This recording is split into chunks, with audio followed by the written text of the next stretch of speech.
Raha atao tanzan-davitra ny faritra boiny dia toy ny tany hay. Havoana solona mangady hiady, tehezam-bohitra sy novo-tany haboka izay entin'ny rika rehefa avy ny orana.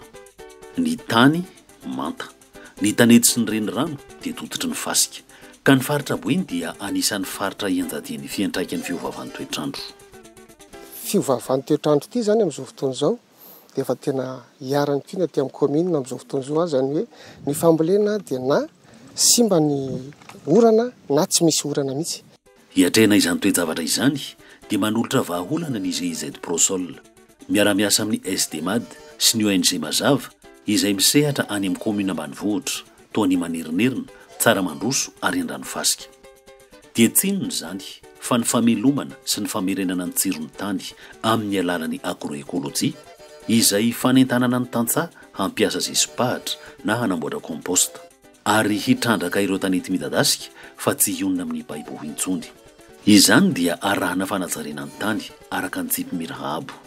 Eo anifon'izany rehetra izany ny alavadim-boly ary indrindra ny fampifadiam-boly.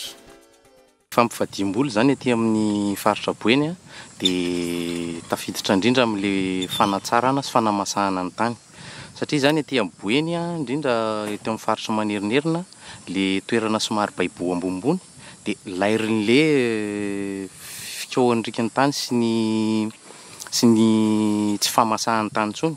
Dia le fampifadiam-boly zany mba hialana amin'le hoe fahamatan'le tany, fanamasahana le tany zany tiana tongavana amin'le izy.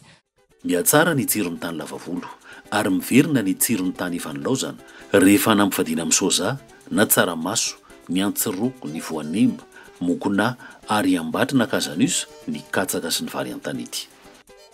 Tsisy valaka amin'ireny hitantsika manodidina ireny ity tany ity. Dia azo lazaina hoe manta zany le tany, ratsy. Dia izay nahatonga ny sosikevitra hoe andao volenam-batra satria ny ambatra, ny fahitanay ny ambatra dia mitazona ny tsirotany ary mandrafitra ny tsirotany ihany koa. Dia misy ny teknika vaovao izay nentinay indrindra masom-boly izay aparitaka amin'ny alalan'ny fanapaharihana an'ilay teknika miaraka aminy apetraka ny tetikasa ho ampianarina ny olona aty zany. Zany hoe na misy orana na tsisy orana rehefa tonga ny fotoam-pambolena dia azo ambolena toy ny vary an-tanety ny vary anaty rano, rehefa tonga ny rano dia vary anaty rano izy. Amin'izao fotoana izao ny mponina aty an-toerana dia liana amin'ny fambolena an-tanety izay miandry ny sandro vonona hanorom-pangady ka miezaka ny commune aty ambanivohitra hamaha ny olana momba ny fananan-tany. Amin'ny ankapobeny nanomboka nisy antetikasa tena mavitrika resy lahatra mihitsy le olona amin'ny fanatanterana mba ahafahany mahazo an'ilay certificat foncier. Raha ny andiany voalohany zao manodididina ny 4000 noany ny parcelle vita.